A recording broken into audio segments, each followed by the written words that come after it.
One of the quite dicey question that people have asked, and I think might be quite difficult to really answer, is the question of reality.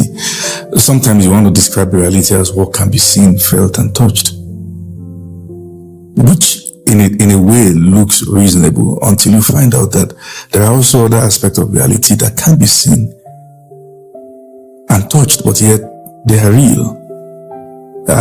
You can't talk about the question of emotions, for instance. What you feel is a reality, and yet you can't see it with your physical eyes, and you can't also touch it, but the fact that they are felt is also a reality.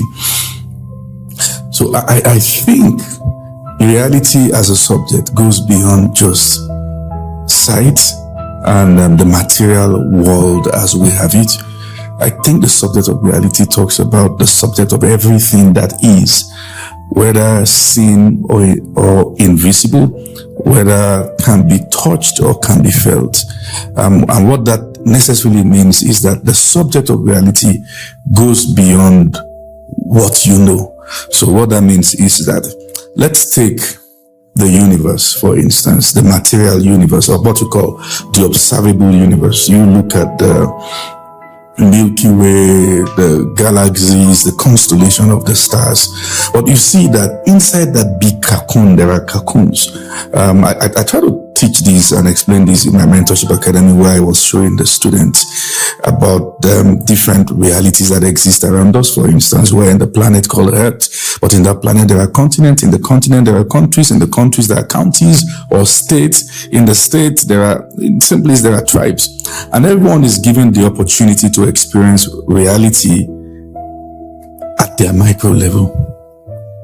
So what you see as reality is shaped by the event at the micro level of your experience. For instance, whatever goes on in your exposure to a family, or what you see in your family, is going to go a long way to determine how you perceive reality, how you perceive love, how you perceive pain, how you perceive emotions, how you perceive people, how you perceive other people's culture.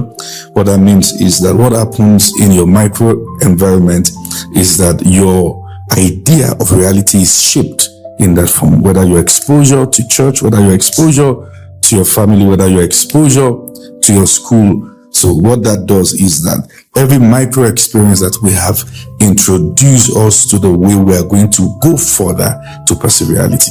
So we perceive reality based on our micro experiences, but reality in itself is far bigger and larger than the micro experience. And that's the reason why, if I give you an illustration today and I say, imagine a ghost step into your room right now in the middle of the night while you're asleep. Just think of it. You woke up to ease yourself, and the next thing standing in front of you is a ghost. Now, we all are going to interpret that statement based on our exposure to what shapes our reality. So the African man is going to imagine, and tell me if I got it right. You're going to imagine somebody wrapped in white clothes with some powder all over the face, possibility of some cotton wools stuck to the nose and ears, and then standing on some weird sounds. Why? Because the movies you were exposed to has shaped your idea of that reality.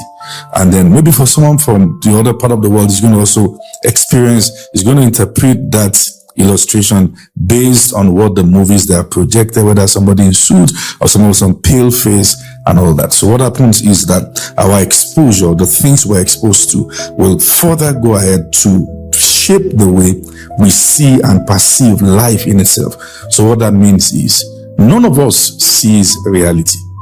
We only interpret reality based on our lens. Somebody might be making a joke, and the reality is that a joke. And for somebody who is going through a phase, is interpreting that joke in respect to what they're going through, and they cannot interpret it as a joke. It can offend them, and it can do all those things. So what I'm saying is that your approach to life, the way you interpret the things that you see, depends on the exposure that you have. So, in other words, we don't see reality. We can't see all that is real. We interpret it based on our exposure and our experience. And what that means is that has the tendency to cast limitations on our interpretation. This is one of very interesting questions. And I think, in a way, it's also understanding the idea of everything in the first place. You know,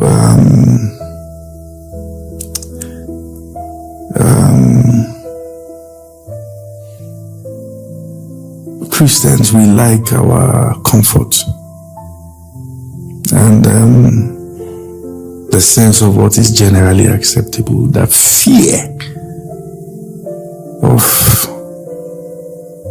being the odd one out sends many of you panicking and want to die. You can actually sacrifice anything for acceptance. The idea of ministry in the first place is, first, if you look at what the Bible says, 2 Corinthians 5, we have the ministry of reconciliation. You're not reconciling those who are in church, or reconciling those who are in the world. Sometimes, something happened one time. I saw some people comment on my post and say I'm a Muslim, but I enjoy listening to AFL and this and all that. And guess what? Christians come bashing at them, bashing them, or bashing me, and say things like this and all that. You see, those who are listening to you, what are you saying? That person is simply showing you that I am positioned right where change of perspective can come and the word can reach me. Why should those who are unbelievers be the one who are listening to what he's saying? Why? Is that not supposed to be the prayer?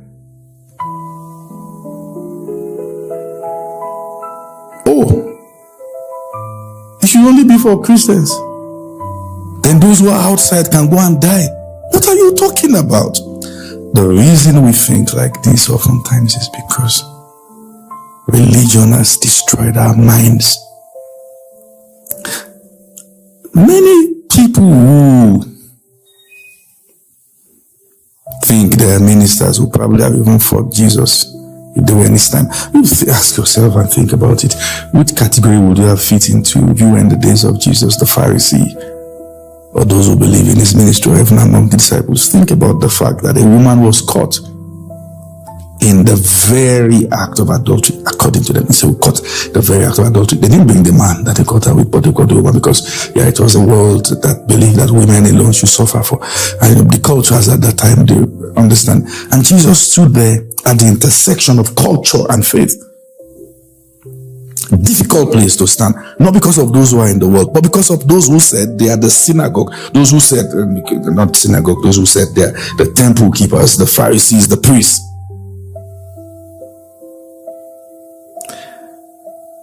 They were using religion as a weapon against the woman.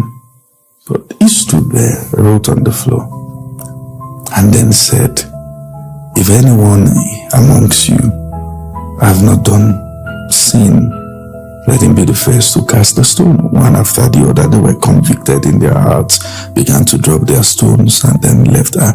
She stood there looking at him. If you look at Hebrews 4 verse 15, for we have not an high priest that cannot be touched with the feelings of our infirmities, seeing that he was in all point tempted like as we are, and yet without sin. The only person standing there without sin was Christ. So she looked at him as the only one who can condemn her and destroy her. And he said, something very powerful. I condemn you neither. Go and sin no more. Wow. Religion doesn't like that. Because as far as religion is concerned, she should die. One time a man came to Jesus who had his hand withered. And Jesus said, stretch your hands, and their hand was restored. Guess who had opera? The Pharisees. Why would you do that on the Sabbath day? They were not looking at the miracles. Why should an apostle be running a podcast? You should be. Hey, sometimes just keep quiet. You wouldn't even know the truth if you see it. And why? Because we are blinded by our idea of things. In the past 3 years, I've written over 27 books, one of which we couldn't even get a printer for because it was over 2,000 pages. I've preached, countless number of messages. We've reached millions. Done so many things. You can imagine. Converted people of different faith. I'm talking about real conversion. One of them was going to commit suicide on the bridge. She was going to jump. Then she decided to remove her phone from flight mode so anybody that sees the phone can reach the family. From there, something popped up, a notification. She checked it. It was me speaking about pain. She sat down, watched it on the bridge. Then she watched the second one, trauma. Watched the third one, talking about trauma. She sat down there. A young Muslim girl began to cry. Why is he preaching like he sees me? She came to church the following day with her hijab, with tears. Confessed and gave her life to Christ. We put her in school. Guess who fought? Christians. Say he's preaching psychology, he's preaching trauma. I can bring you over 300 people who have not been to church in the next couple of years, who are now solid standing Christians. Because we dealt with the issue through the word, but not presented in your way that you think it should come. But those whose voice, whose message it is, hears and recognizes.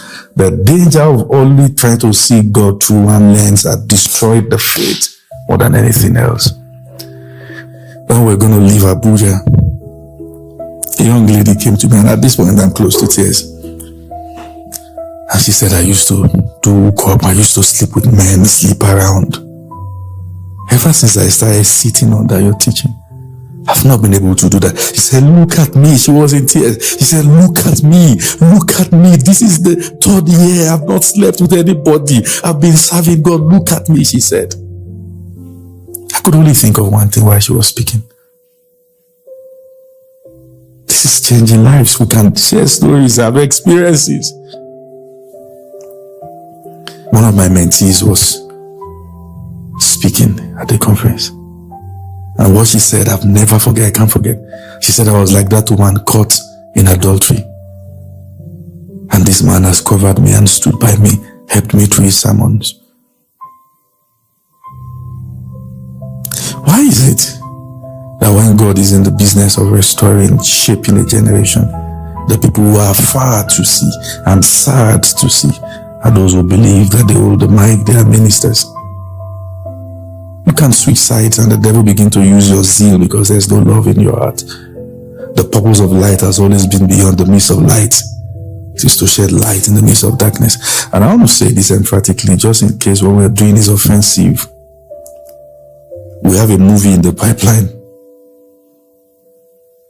and that can offend you. And we are not stopping. We are in now, doing many things beyond the normal.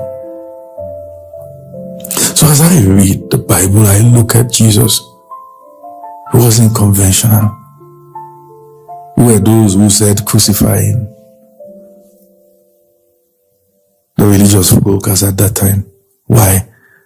They don't have the mind that can discern what God is doing part time. So I'm speaking this to the younger people coming up. Get out. Your purpose here. Don't let people truncate it because they keep washing you with their opinions and impressions. And sometimes they will even try to demonize those you should hear. I can mention different ministers in Nigeria that they demonized in those days and growing up and say this one is a devil's hand, is an antichrist one, is this. And many of those who demonize them have now since then changed their stance and are now preaching the same thing or never come back to say we were wrong. So when I say as ministries, we have the ministry of reconciliation, primarily souls. We have the ministry of invading our world with light. Let your light therefore so shine. Matthew 5 verse 14, you are a light, you are the light of the world. A city that is set upon the hill cannot be hid. We have to become that light that is not afraid. Sometimes we like many things. We like, take it now, fire, everybody's scattering chairs. And this one, and say, the anointing of Deborah, the mantle of Esther, Joseph, Daniel. Sometimes I look at that and say, Do you know what a Daniel looks like? If you attend to your church, that Babylon didn't have an office that was churchy for him. He was the head of sorcerer and enchanter. Do you know what a Daniel looked like in practicality? Do you know what a Joseph looked like in practicality? He was formerly in prison for trying to sleep with his boss wife. Don't forget that you would have called his name and say he's therefore disconnected from us. Do you know what an Esther looked like in practicality? The program she went for where she was elected as a queen was not a prayer meeting.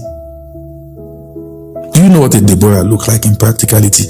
That she could stand as a wife and then as a mother in Israel and then lead men to war. In our world where the only thing we give women is announcement to take. Sometimes we like the sound. But do you know what the practicality look like? Oftentimes we don't. Because the practicality will confront our religious bias, our societal construct. I've seen many times they've tried to Paul went to preach somewhere, they began to call him and said, the gods have come amongst us. Does that mean he was? So when we bring some perspective and begin to show wisdom in certain areas, and those who are in the world are saying, oh, he's on our side, he's deconstructing, that's another word I've heard. Then you Christians, because you have so much hatred in your mind, quickly say, yes, he's doing that, yes. And look at what you do with your Christianity every day. You only fight. You never agree on anything. Well, you don't have to agree.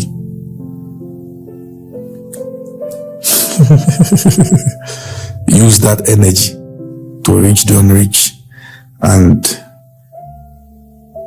let's stop making Jesus look like a bully. This is one very interesting conversation I've gotten all the time. And let me start by giving you a bit of light here. I believe without any doubt that Christianity is not a religion. I'm going to tell you what that means. The implication of viewing Christianity as a religion is that you're going to put everything Christ came and died for in the position where it's just ruffling feathers with all of that religion. What religion does is that it gives men forms of worship and approach to try to reach a deity that they cannot see, just some vague reality. But Christianity is far more than that. It's far more than some modus operandi and some facade of worship. Christianity is far deeper than that. Christianity in itself is a lifestyle. Let's think about it. And this is highly debatable, and one of the things you also should learn is that in an intellectual conversation, you can debate intellectually. If you have to bring your emotions forth in every intellectual conversation, you have gotten to the peak of your intelligence. So where intelligence ends, emotions will have to flow. So this is it. And I mean negative emotions. If you look at the concept of everything, what I believe is that you look at the entire flow of the Bible. In the beginning, God made the heavens and the earth. Verse 2 says, the earth was without form and void, and darkness upon the face of the deep, and the Spirit of God moved upon the face of the waters. And in verse 3, the Bible says, God said, let there be light. And there was light. You go down to Genesis chapter number 1, from verse 25, 26, God began to make everything after their kind. God made the cattle after his kind, made the creeping things after his kind, made the beasts of the earth after his kind. And in Genesis 1:26, God said, let us make man in our own image. In other words, let us make something that resembles us. In other words, if you look at the flow of that word, let us make our kind. Now, that is very, very interesting, and because I'm trying to drive you through the flow. If you look at that text, there's a clue in Genesis 1 verse 1 and 2. God made the heavens and the earth was without form and void, and darkness upon the face of the deep. In Genesis 1:3, God said, let there be light. Where God was intact. The place that we understand was made for man was destroyed. So the essence of God making us in the first place was to put us here so that whatever heaven is, whatever protocols organizes it, that stops darkness from destroying it, from invading it and colonizing the culture, is what exactly I've created man to come do here. That's the concept. So when man lost that place in the garden, darkness filled all the place over again. And then everything Christ came to do when he came to die for our sins was to come and deal with the problem of sin, which was the permission to darkness. And you see, oftentimes I think people get this wrong. The idea in itself is to put man here, that your presence here with God operating through us, we are going to stop the works of darkness from invading, because we saw in Genesis 1:2, when darkness came to the earth, it destroyed, it pulled down, and Bible says use the word tobo, everything was shapeless and formless. So the idea is this, that the man carrying Christ will be able to operate here, and the degree to which he knows who he is the degree to which darkness will be stopped from prevailing this place. So look at the way Isaiah 60 puts it. And God, Isaiah 6 from verse 1, it says, arise, shine, for your light is come. If you read Message, he said, get out of bed. All right, they said, arise, shine, for your light is come, for the glory of the Lord is risen upon thee. Then went on to say, for behold, the darkness will cover the earth, and gross darkness the people, but the light of the Lord shall arise upon thee, and his glory shall be seen upon thee. And kings will come to, Gentiles will come to your light, and kings to the brightness of your rising. But the word there is a very, very, very interesting word. In Isaiah 60, it didn't say darkness will cover the earth, it said the darkness. So it means that we have an enemy who has a goal from the beginning that has not changed. And we also have a God who has an objective from the beginning that has not changed. The darkness will cover the earth, and the intention is to colonize culture, colonize people, invade spaces and all that. But he said, if you arise and shine. So sometimes I feel this is the mistake many Christians make. And the mistake is this: all the prophecies about the last days are prophecies of doom, and there's nothing we can do about it. So all we have to do is just to sit down, fold our arms, and relax and all that. And when I look at that, I feel that is not consistent with the spirit of the scriptures. Because if you read a text like Revelation chapter number 5, where John had a vision and he was standing there in let me use the word paraphrasely, the court of heaven, and then there's a book was taken with a scroll, and then seven seals on it, and there was a voice who is worthy to open the book and to break the scrolls thereof. And we wept because none was found worthy to do that. What was contained in that scroll will later be unveiled later, as the also writers of Apocalypse began to see different things. You're not a Bible student. I have teachings on this, and you can just go Telegram and download it. Now, this is the reason why John wept, is because something was about to unfold on the face of the earth that will not be that has not been revealed, and that thing must not catch us unawares. So you look at the concept of God in himself is that he wants his children to know certain things so that they can be able to do something about it. And I tell you, an average religious Christian probably doesn't even have an idea of what we're dealing with in the world right now. When you look at the subject of sin, the decadence around the world, what comes to your mind is the possibility of maybe somebody's lying, somebody's fornicating, somebody's, which I'm not saying that those things in themselves are to be considered small, but what I'm saying to you is that you probably have no idea how dark our world is. And I think I have observed that many Christians, when they speak, even in the religious argument and banters and all that, I look at them with a sense of pity, because you can still see that innocence. You can still see that person sounding authoritative, but is yet to be met with several disappointments in what he thinks is right and what he thinks is going well. You probably have no idea what is going on around the world. I bet you don't. You have no idea about children trafficking, children rituals, and these are things that have been said by whistleblowers around the world. If you look at 2 Corinthians 10 from verse 4, Message translation, the world is unprincipled, it is dog eat dog out there. Many of you volunteer for organizations that have learned to have excellent facade, beautiful pictures. This is what we are doing. We're NGO, we are doing all those things. You have no idea about the blood drinking ritual, the homosexual orgies, and the things going on around the world, and people who have learned to master the art of presenting something to you that looks so cool, giving you what to believe, giving you who to love, giving you who to hate, giving you who to fight, giving you who to side with. You probably have no idea.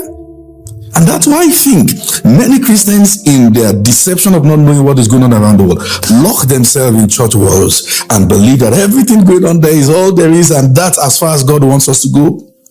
You lie. The purpose of light is not in the midst of light. The purpose of light is in the midst of darkness. I've seen so much noise. Why will AFL interview Joshua Mapunga? Why will AFL do that? I said, you guys are not so smart, are you? You have data. What is the question that can take someone who is once a Christian or who was once a Christian? What are the questions in their mind that were unanswered that can take them into the world, that can make them become what they are, now begin to doubt the idea of the God of the Bible? Do you understand what that journey is? And do you also know those who are on their way to that journey in your shining, beautiful churches with the loud music, who are questioning their faith and questioning the justice system and questioning the reality of God and looking at history that can't be denied and looking at the things and asking questions, if God is God, why did this happen? Well, you are not supposed to leave those questions unanswered and say, you go die and burn in hell. That's the approach of a religious mind. Only one thing can be true. It can't be two things at the same time. Could it be that we have not properly taught the nature of the God of the Bible, and some over time in history have come to represent him to a people and have stolen their heritage, stolen their culture, stolen their stories, stolen their wealth and all that? We have to come to a time where these are conversations we are not afraid to have. We engage in those conversations. We have those conversations. We look at them right in the eyes and explain those conversations. We go back and teach it. We understand that the God of the Bible is a God of justice, but over time people have used him. Pastors have used his name to sleep with people and to defraud people and all that. We separate the person, whoever, and that doesn't mean there are no good people. We learn to separate the fallacies from the truth. And what that means is that we become a faith that takes accountability, that we are not afraid to say, yes, in his name someone did this. But that still doesn't change who he is. I'm saying that the last day church must learn to have difficult conversations, not sweeping everything under the carpet. I see a very big similarity between an abusive home and the religious mind of an average minister in the last day church. And the idea is that let's sweep everything under the carpet. Oh, you are falling from faith. Get out and just burn. And the Bible says some of you are going to follow from faith and all that. We don't have the love. We don't have the patience. We don't have the heart. We don't have the boldness. You know when we have boldness? When we fight ourselves. I dare you to have the boldness to engage these people. And then sometimes you think you have the boldness, but you lack the character. We've come to the point where you cannot engage without insulting and all. So I'm shining light somewhere. That there is a reality we are trying to escape from. And if we don't understand that, to every one person you see in the public stage that is falling off these things, there are millions around just listening to you and are questioning everything. Some things, I don't know if you noticed, but we did, because we took data that from the moment we began to have intellectual conversations in the classified, the quality of nonsensical podcasts around the nation are beginning to drop. I'm not saying they have stopped, because everyone wants to do what people engage. So I see ministry beyond church. Oh, we have the fivefold ministry to edify the saints, to build them. Kodomio, that's the Greek word used there. Oh, I understand that. But there is also the kind of approach to those who are lost. Some who will not even have the mind, the patience and all that to want to hear sermon, they hear pastor, they run and all that. You want to ask yourself, why have we been able to, something really remarkable happened in Light Nation. Over the past years, the population you see across the churches are a population of people who have not been to church in 10, 20 years, 15 years, some who have given up on church. Sometimes the mistake we make is that we want everybody to look the same.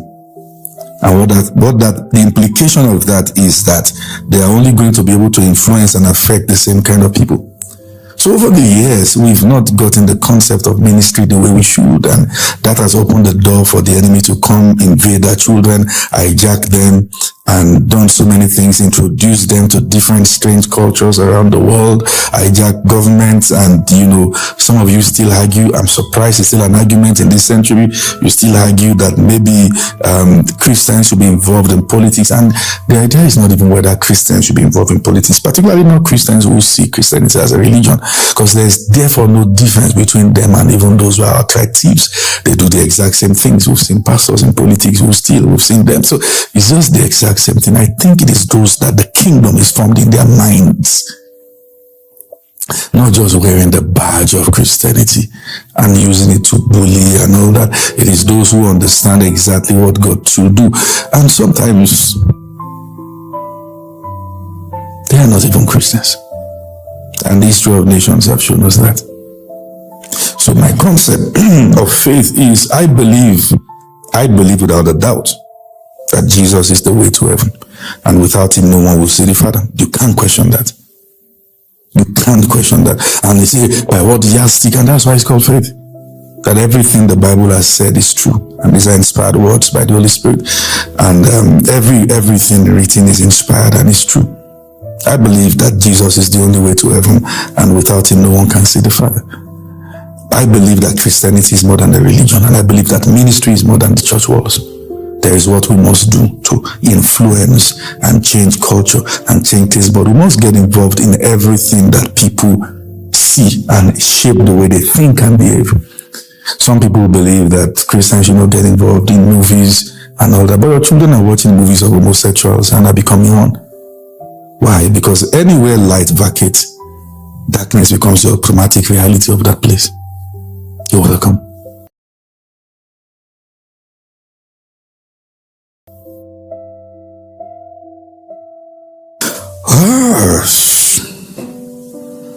I think this is the point where I get to have a very, very deep breath. Someone once asked me that what's my biggest concern about Nigeria right now? And I said, pain. That's my biggest concern. Nigerians are resilient people all over the world. Anywhere we find ourselves individually, we form the gathering of some of the best professionals around, to find some of the best doctors, some of the best nurses, some of the best engineers. But I think systems have been built over the years that has broken our spirit as a people many times over.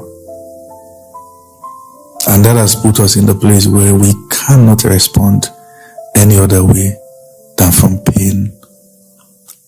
The pain we go through as a people has affected our comprehension. It has normalized trauma. We live in it, we breathe it.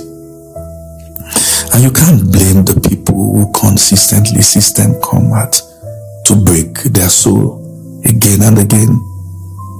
The deliberately orchestrated system of chaos, the deliberately orchestrated system of lack, the engineered poverty, the engineering of illiteracy in the northern part of Nigeria and some also other regions, so we don't just imprint it in one region. The social media engineering and all the things that have happened over the years. So when I look at my people, Nigeria, I see a people who love their country but don't know how to love it anymore.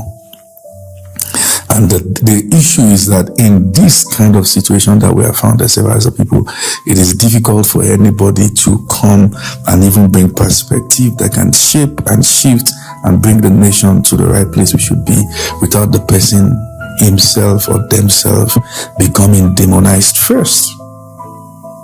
Is I look at the things we don't know. I think you cannot correctly understand what is going on in Nigeria and correctly interpret and diagnose it until you are at least a student of geopolitics to some extent. Because that's when you understand that sometimes what you see is not what is. and what you think they are doing is not exactly what they are doing. Who benefit from our misery? Who benefit from our pain? Who benefit from our lack? What's the interest of the international community? Are elections real? Do they count? Who decide who rules? Who decide who reigns? Who benefits from the fact that you have the worst people leading you? I don't know what your age is, and I don't know the number of cycles of election you've experienced. But the question is, who exactly benefit from having the worst people lead the best minds on earth? And when those people come to look at an election that is flawed and call it free and fair, you're still not surprised. So when I look at Nigeria, I see a dangerous blend of innocence about what is going on around the world, and pain. And that's a difficult thing, because with pain you become irrational. With innocence you don't even know who to fight. So for me, when I look at Nigeria, some of the questions I ask myself is, where do we start from? Knowledge? Sounds interesting. What? The knowledge. You see, can't teach someone who is in pain because they'll be too irrational to listen. They fight it once it doesn't look like what they think. And the danger of that is that we have become like crabs in a bucket. Everyone keep pulling another person down till everyone is destroyed. So sometimes I think and I ask myself, how many more cycles do we have to go through? How many years will it take us as a people to learn the most basic lesson? For instance, lessons as simple as all man for himself. Nobody's coming to save us. And that's difficult to teach, because even the people that you call your people have failed. So the question is, what do we do? Do we look inward for leadership? Do we have? Who are those who have the boldness to lead? If they come out, will they be believed? Because media has become more than just a tool for information. It's not a tool for engineering the minds of the people. So what that means is that if somebody comes with the will, the desire, the boldness, the wisdom to help the country get out of the quagmire, it is very easy for the same person to be demonized using media, getting extractors to extract things that can cause controversy, and the same people that the fellow is trying to get in line and put their head out for become the first that say, kill him, this and all that. So there's a concept, there's an adage, and the adage is this: you cannot kill a dog if you have not given it a bad name. And one of the things powers that be understands is how to give the dogs bad names, so that when the dogs begin to bark, you call it disturbance, not warning. So Nigeria is a very perfectly architected nation of potentials that has both equally strong enemies within and without, who have ulterior motives and are ready to sink the nation down. And the pain that we feel, what's the way out? I think my first recommendation for my country would be that we need to heal. And let me tell you what that means. We have become predictable, in the sense that it doesn't matter what you shout at on media. It's not that deep. The moment the next thing comes, the attention switch, and that in itself is heartbreaking. Because what that means is that those who want to put you in that position will always give you things to talk about. A political aide can come out and give you a character to talk about. The next time somebody's giving you something to talk about, and then so they understand that they just keep driving you through the tunnel. Maybe, and even what I'm saying is risky, because again it can be interpreted from the lens of pain. Maybe the question is, when will we be tired? When will we find out that some of the things we're saying are not working? When will the average Nigerian find out that your average influencer is bought? And they can just give you things to talk about, and you just keep rambling and talking. And that will be the reality as long as the pain is what rules and drives us as a people. The things happening, are they painful? Oh yes. The kidnaps, the killings, the insecurity, they're painful. Sometimes I ask, where are the people with the knowledge? Not noisemakers. Not those who are trying to build their social media algorithm with opportunistic trends and will make fun of everything. I'm talking about sacrificial geniuses. Those who understand where we are going, can see ahead, are concerned, have the temperance, have the wisdom to lead and to guide the people. Are they still around? It bothers me. I'm close to tears at this point. I think fundamentally, apart from pain, the biggest problem of the average Nigerian is innocence. You are just so innocent that you believe everything. If a social media influencer knows what will get your attention, what they give you? How about the government paying them to divert your attention? When was the last time we really had the boldness to? I'm here in Kenya. By the way, I've seen many things about being here in Kenya. Anyways, that's a story for another day. You don't have to answer everything. And I've seen several things happening here. And I've seen young generational people who have the might to always step out and say, we are not going to take this as a people. They don't fight people, they don't blame, they don't point fingers. They just do what they have to do and face what they have to face. I think that particular might in us as a people is broken. So what happens is that because we don't have that might, in a way to look strong, we look for low-hanging fruit. And the fact that we keep shifting grounds and the subject of conversation keeps shifting every week and sometimes almost every day has positioned us as a people that cannot be respected. Because it doesn't take us anything to move on and discuss something else. This conversation that can bring solution can become a trend for another 1 week, fight it and do all those things. And some of us who have been fought also understand it's not that deep, it's just a matter of days. Everybody gets something else to talk about and move. When the people get to that point, nobody takes them serious anymore. And they have put themselves in the place where they're going to have to need more noise and more of that to get the respect. So what happens to this nation of possibilities and potentials? How did we get to this point? We got here when good people were intimidated and bullied into silence. We got here when people who don't know much had louder voices than those who can help, and the voice of those who can help will not be believed because they'll be disregarded and discarded. That's how we got here. We got here when the average youth become buyable, when the attention span grew shorter. That's how we got here. We didn't get here in a day. It's taken us years and decades of distractions and of wiring and engineering to get to this point that we are. It's taken us decades of not being sincere with ourselves, lowering the standard of who have a voice and who does in society, and intelligence start becoming scarce because it doesn't get attention, and foolishness becomes paraded. It took us all those times to get here.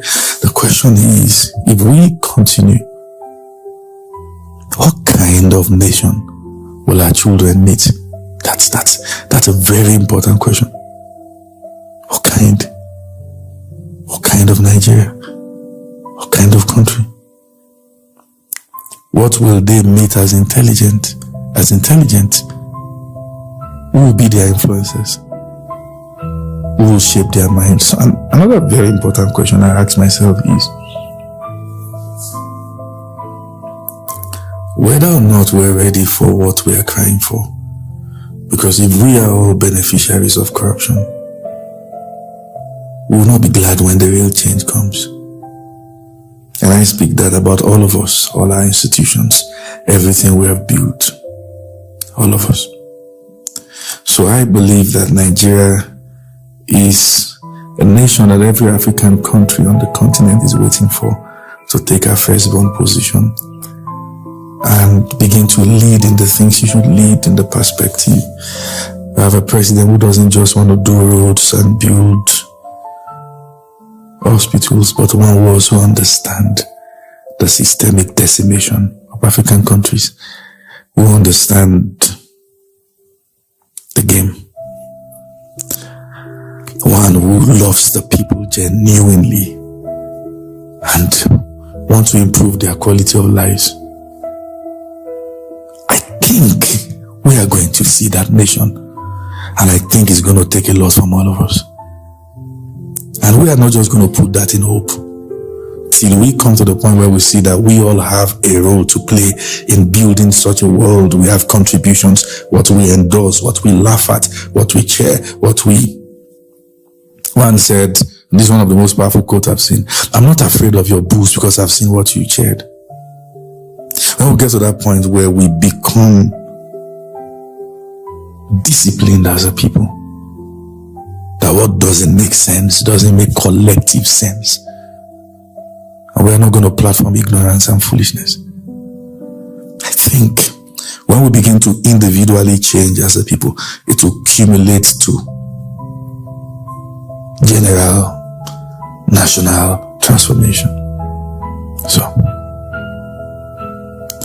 Nigeria is that giant that has been kept as a dwarf intentionally and systemically. May this not just be words we hear. May we run with it and drive change with it. You're welcome.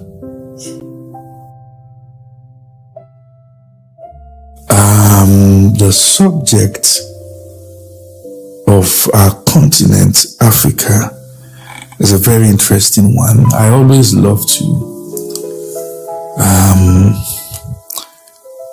refer back to two very powerful works amongst all others that has shaped the way I see not just Africa but Africans. And the first is the works of a man called Frantz Fanon. Frantz Fanon did research work in the 1950s, and I want to believe categorically that Ngugi wa Thiong'o, late Ngugi, built on the work of Frantz Fanon in many regards because of the consistency of the thought process. Fanon was able to postulate that the effect of colonization on the African mind is a psychological wound. Having studied the behavior and of those who have been colonized, and he said this is nothing less than a psychological wound. Thiong'o also pointed to that in his work, The Colonization of the Mind, where he was able to show that it's a form of injury. It's a kind of injury that puts you in the place, because when we look at the stories, it's not just so much about the things that were stolen and the gold that was robbed, the diamonds, the cobalt, the coal, and all those stuff. I think the most important thing that was stolen is the identity. The fact that an average African, not just their identity, but also history itself was edited. And a people without accurate sense of history will not be able to preserve the future. In fact, they will drive the future towards the mistakes of the past.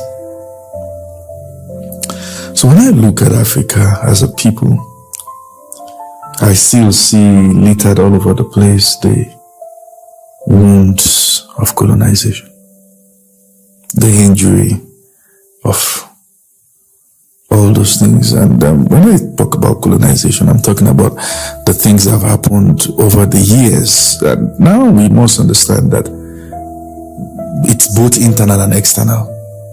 In some countries, the insiders are proven to be worse than the outsiders in respect to what they have done to their people, how much they have stolen from their people, the killings to their people, the brutality. The action of those terrible people seem to have, in a way, justified that we deserve to be treated the way we have been treated by those with the outside. So you're a student, you can understand colonization, but there's also post-colonization reality. So Africa, I see Africa as that continent that holds the world together, but is intentionally sat upon by the powers that be. First, to make sure across all nations, you have the worst lead. Most of these are not just worst leaders. They are not just worst leaders who are in a way trying to do what they are doing. They are assets, and they have no choice than to obey their masters. So the case of Africa now is an interesting one, and I still believe that we have a very long way to go in shaping the narratives. You're welcome.